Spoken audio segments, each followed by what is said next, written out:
Le poison lent de Donald Trump. Donald Trump a instillé un poison lent dans la société américaine. Il n'est pas impossible d'ailleurs qu'il revienne. En tout cas, il est toujours là. Premièrement, le poison, c'est quoi? C'est la Cour suprême que le président Trump, quand il était président, a nourri de juges conservateurs, lesquels désormais dominent cette Cour et vont pouvoir, sans doute, faire partir, éradiquer le fameux décret Roe versus Wade qui permet l'avortement.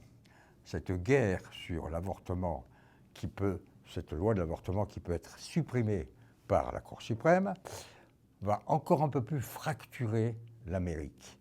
Il y aura les États qui seront trop contents de suivre cette nouvelle loi, une trentaine, et puis il y aura une vingtaine d'autres États qui, au contraire, se battront contre. Ça veut dire que ça fracturera encore un peu plus l'Amérique. Et Trump est derrière tout ça. Il est tellement derrière ça que son influence continue de jouer.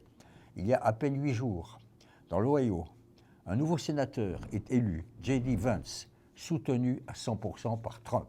Cette victoire de Vance peut annoncer des victoires républicaines aux midterm elections le 8 novembre 2022, retenez bien cette date.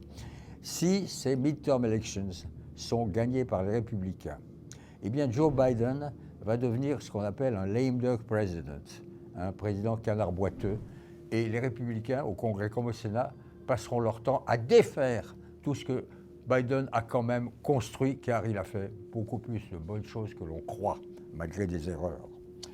Donc, c'est d'autant plus grave que le lame duck president n'a pas de successeur. Le canard boiteux, il n'y a pas de successeur. Ce n'est pas Kamala Harris, sa vice-présidente, qui peut devenir le prochain ou la prochaine présidente des démocrates. La vérité, c'est que le Parti démocrate, pour la prochaine présidentielle, n'a pas de plan B.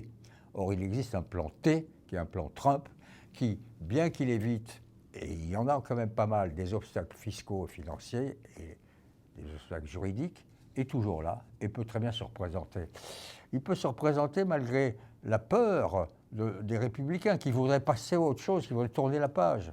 Mais même s'ils tournent la page, les républicains, qu'est-ce qui va se passer? Ils iront chercher Ron DeSantis, gouverneur de Floride, qui est plus trumpien que Trump, plus réactionnaire, plus populiste, plus conservateur. Tout ceci sous le nuage de la guerre en Ukraine.